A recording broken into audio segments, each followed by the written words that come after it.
Comme si je m'y attendais pas. Hier soir, l'Inter de Milan et le Milan AC jouaient au même moment à 18h. L'Inter de Milan était en déplacement à Udinese, une équipe bonne de Serie A, mais pas extraordinaire. Et quand au Milan, le Milan recevait l'Atalanta. L'Atalanta qui est une très très bonne équipe. Je pense que vous connaissez déjà le résultat. Le Milan AC s'est fait manger à domicile par l'Atalanta 3-0. L'Atalanta avec son petit stade et son petit palmarès, elle me fait penser au diable de Tasmanie. Il est tout petit, mais qu'est-ce qu'il mord fort. Hier, c'est le match que j'ai regardé. Le Milan AC s'est fait manger à domicile. Et l'Inter de Milan, l'équipe qui a battu la Juventus, l'équipe qui a gagné le derby d'Italie et qui devait absolument gagner face à Udinese pour se rapprocher de la première place, voire gagner la première place parce que l'Atalanta et le Milan pouvaient aussi faire un match nul. Mais qu'est-ce qu'ils ont fait les interistes?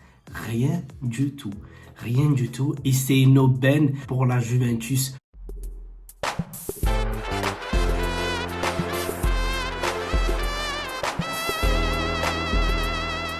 Dimanche, 12h30, avec le couscous de ma maman, j'étais en train de regarder la Juventus qui était en déplacement face à Bologne. Et qu'est-ce qu'elle a fait la Juventus? Très très bon match de toute l'équipe. Toute l'équipe était là, sauf Alexandro qui est toujours positif, je crois, au Covid-19. La Juventus a fait une très très bonne prestation, notamment en défense et au milieu de terrain. C'est l'attaque pour moi, c'est l'attaque qui m'a un peu dérangé car Ronaldo n'a pas marqué. Je préfère être honnête avec vous, moi quand Ronaldo marque, je suis très très content, mais quand Ronaldo ne marque pas, je suis un peu dégoûté parce que je veux qu'il marque l'histoire, parce que il joue à la Juventus de Turin. Je veux que tous les plus grands records passent par la Juventus. Comme ça, on retiendra que l'un des meilleurs, voire le meilleur joueur de tous les temps, a joué et a fini sa carrière à la Juventus en étant le meilleur buteur de toute l'histoire et de toute compétition confondue. C'est tout ce que je rêve pour lui. Et donc, le contenu de ce match, la Juventus, elle a beaucoup pêché en attaque, énormément d'occasions, énormément de choix,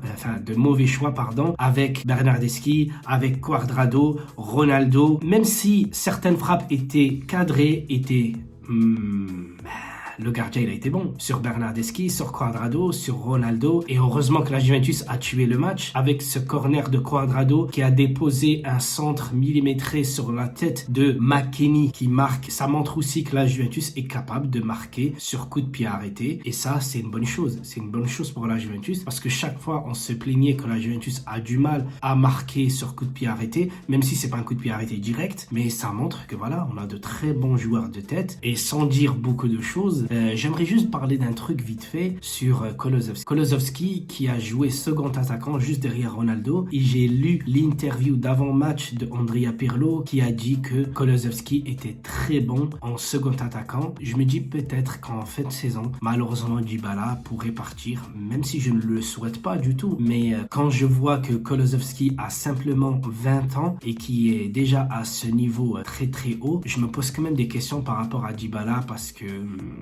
tu peux pas avoir beaucoup d'attaquants et en plus qui boudent et que leur contrat n'est pas renouvelé et que Bernardeschi par exemple qui veut pas partir, etc. et tout. Je sais pas, sachant que Ronaldo ne sera pas éternellement Juventino. Donc c'est une question que je me pose. Et l'autre chose que j'ai vue, c'était la sortie de Bonucci et l'entrée de De Ligt. Et là je me dis que c'est peut-être la meilleure défense de la Juve. Danilo à droite parce qu'il est droitier, donc il est aussi défenseur droit. De Ligt, il est meilleur que Bonucci, malheureusement dans l'axe. Et heureusement, pourquoi malheureusement? On a un jeune qui vient d'arriver, qui est très très bon, donc c'est bon. Et arrière gauche, Chiellini, parce qu'il est aussi gaucher. Donc pour l'instant, je me dis que ça, c'est une très très bonne défense. Et avec notre gardien qu'aujourd'hui, il a aussi fait des arrêts extraordinaires. Franchement, on a peut-être l'un des meilleurs, tout simplement à son poste. Et si je me projette un peu sur le mercato d'été, je me dis que peut-être Alaba sera très très bien à la place de Chiellini. Chiellini qui est peut-être sur sa dernière année, je sais pas, parce qu'il est aussi gaucher, qui peut jouer DG, comme il peut jouer défenseur central gauche. Ça pourrait être très très bien pour nous, sachant qu'il n'est pas gratuit parce qu'il faut donner des commissions à son agent, etc. Il a un salaire très très élevé au Bayern Munich, mais qui sait, sachant que tu l'auras gratuitement, il a que 28 ans. Chiellini, il a 36 ans, je crois. Donc vous imaginez l'écart d'âge qu'il y a entre les deux là, et s'il peut encore performer pendant 5 ans avec nous, je pense que ça peut le faire. Et notre milieu de terrain, il a été fantastique encore une fois aujourd'hui, avec Betancourt, Arthur et McKennie. McKennie, franchement, à chaque entrée et chaque titularisation, il est très très bon. Betancourt, je sais pas, est-ce qu'il s'est transformé avec Arthur et McKennie ou tout simplement parce qu'il était ailleurs. Mais je pense que aussi les coéquipiers que tu mets à côté de lui font que en ce moment, Betancourt fait d'excellentes prestations et j'espère que ça va continuer pour nous. Et voilà. Et pour finir, j'aimerais juste dire une dernière chose. Tu sais qu'ils étaient très déçus d'avoir perdu face à l'Inter. Moi, au contraire, je le voyais venir et je savais même que la Juventus, avec la défaite face à l'Inter, elle allait gagner la Super Coupe d'Italie et derrière, elle allait enchaîner. Alors que l'Inter, ils nous ont juste battus. Ils ont rien fait d'autre. Face à Udinese, ils ont rien fait. Du coup, voilà. J'espère que j'ai tout dit ou presque, les amis. Je vous embrasse tous et fino à la fin. Forza Juve.